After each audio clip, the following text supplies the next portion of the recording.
అందరికీ నమస్కారం అండి. ఈరోజు నేను మంచి సాంబార్ రెసిపీతో మీ ముందుకు వచ్చానండి.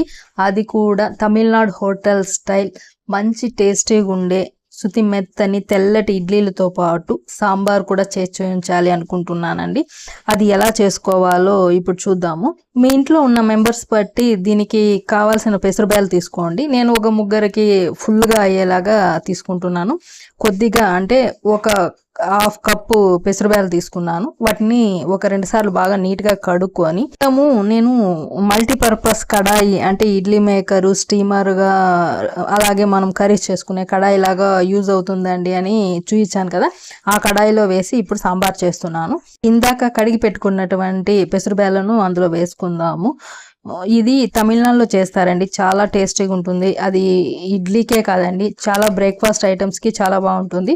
ఇప్పుడు ఇందులో 2 గ్లాస్ వాటర్ వేసుకుందాము. ఇప్పుడు ఇడ్లీ పిండి నేను ముందుగానే రెడీ చేసి పెట్టుకున్నానండి. చూడండి పర్మనెంట్ కూడా ఎంత బాగా అయిందో. అలాగే ఉండాలండి, పర్మనెంట్ అయి ఉండాలంటే మరీ ఎక్కువ బబుల్గా పర్మనెంట్ కాకూడదు. ఇప్పుడు కొద్దిగా నేను ఫ్లఫీనెస్ కోసము సోడా వేసుకున్నానండి. అది లేకుండా బాగా వస్తుంది. మీకు అలా ఏం అవసరం లేదంటే స్కిప్ చేయొచ్చు.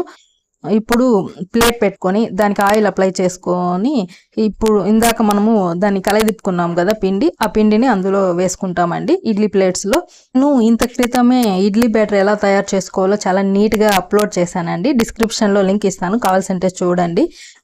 యాజ్ ఇట్ ఈస్ అంతేనండి, ఎప్పుడు చేసుకున్నా అలాగే. చూస్తారు కదా ఎంత సాఫ్ట్గా ఎంత వైట్గా, యాజ్ ఇట్ ఈస్ తమిళనాడు వాళ్ళు చేసుకునే ఇడ్లీ లాగే చాలా స్మూత్గా హోటల్ స్టైల్లో సూపర్గా ఉంటుందండి.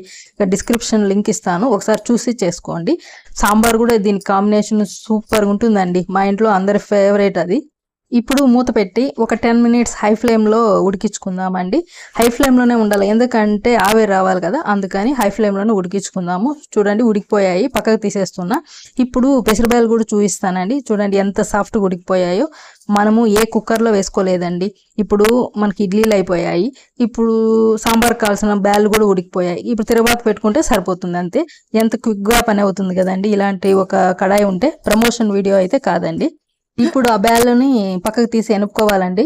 ఇప్పుడు అదే కడాయి పెట్టుకొని అందులో కొద్దిగా ఆయిల్ వేసుకొని ఆవాలు వేసుకొని అవి చిట్పట్లాడిన తర్వాత ఒక ఆనియన్ కట్ చేసుకొని, మీడియం సైజ్ ఆనియన్ని కట్ చేసుకున్నది అందులో వేసుకొని అది కొంచెంసేపు వేయించుకోవాలి. అది వేగిన తర్వాత ఒక 5-6 రెబ్బలు వెల్లుల్లి కచ్చాపచ్చగా దంచుకొని అవి కూడా వేసుకోవాలి. అవి వేగిన తర్వాత కరివేపాకు వేసుకోవాలి. ఇందాక చూపించాను కదండి, చాలా కొద్ది ఇంగ్రీడియంట్స్ అవసరం. ఎర్రగడ్డలు, టమాటో, వెల్లుల్లి పేస్ట్, కరివేపాకు, కొత్తిమీర, అంతేనండి. తర్వాత కరివేపాకు వేగిన తర్వాత ఒక టమాటో అండి, మీడియం సైజు ఒక టమాటో వేసుకున్నాను. కొద్దిగానే కదా, ముగ్గురికి అవుతుంది అంతే.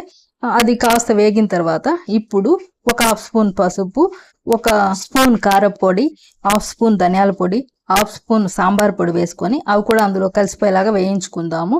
తర్వాత ఇందాక ఎనుపుకున్నాము కదా పెసరబ్యాళ్ళు, అది కూడా అందులో వేసేసి ఒకసారి కలయిదిప్పుకుందాము. ఇప్పుడు దానికి రుచికి సరిపడా సాల్ట్ మీరు టేస్ట్ చూసి మీకు ఎంత అవసరమో అంత వేసుకోండి. ఇప్పుడు దాన్ని కలయిదిప్పుకొని కాసేపు ఉడకనిద్దామండి. అది కాసేపు ఉడికిన తర్వాత చూసారు కదా, మరీ నీళ్ళగా ఉండకూడదు, అలాగని మరీ చిక్కగా ఉండకూడదు. మనకు ఇడ్లీ సాంబార్ ఎలా ఉంటుందో మనకు తెలుసు కదా, అలా ఉంటే సరిపోతుంది. అంతేనండి. ఫైనల్గా కొత్తిమీర చల్లుకొని దించేసుకుంటే ఎంతో టేస్టీ అయిన ఇడ్లీ సాంబార్ అంటే బ్రేక్ఫాస్ట్లోకి యూజ్ చేసే సాంబారు రెడీ అయినట్లే. ఇది ఇడ్లీలోకే కాదండి, వడ, దోశ, పొంగల్లో కూడా సూపర్గా ఉంటుందండి. కావాల్సింటే ఒకసారి చేసుకొని తినండి, మళ్ళీ కామెంట్ చేయండి. అలా బ్రేక్ఫాస్ట్ రెసిపీస్లోకి చాలా వాటికి చాలా బాగుంటుందండి. ఇడ్లీలు చూసారా ఎంత సాఫ్ట్గా ఎంత వైట్గా, సేమ్ యాజ్ ఇట్ ఈస్ హోటల్లో ఇడ్లీ లాగే ఉన్నాయి కదండి. సేమ్ హోటల్లో తిన్నట్లే ఫీల్ అవుతారండి. నేను ష్యూరు ఖచ్చితంగా ఇడ్లీలు అలాగే ఆ సాంబార్ కూడా చేసుకొని తిని కామెంట్ చేయండి. ఇదే ఇడ్లీ బ్యాటర్తో దోశ కూడా చేసుకోవచ్చు అండి. చాలా టేస్టీగా చాలా బాగుంటుంది. అంటే ఇడ్లీలు చేసుకోవచ్చు, దోశను కూడా చేసుకోవచ్చు. డిస్క్రిప్షన్లో లింక్ ఇస్తాను, బ్యాటర్ ఎట్లా చేసుకోవాలో చూడండి. చూసారు కదా, ఈ వీడియో మీకు ఎంతగానో నచ్చిందని ఆశిస్తున్నాను.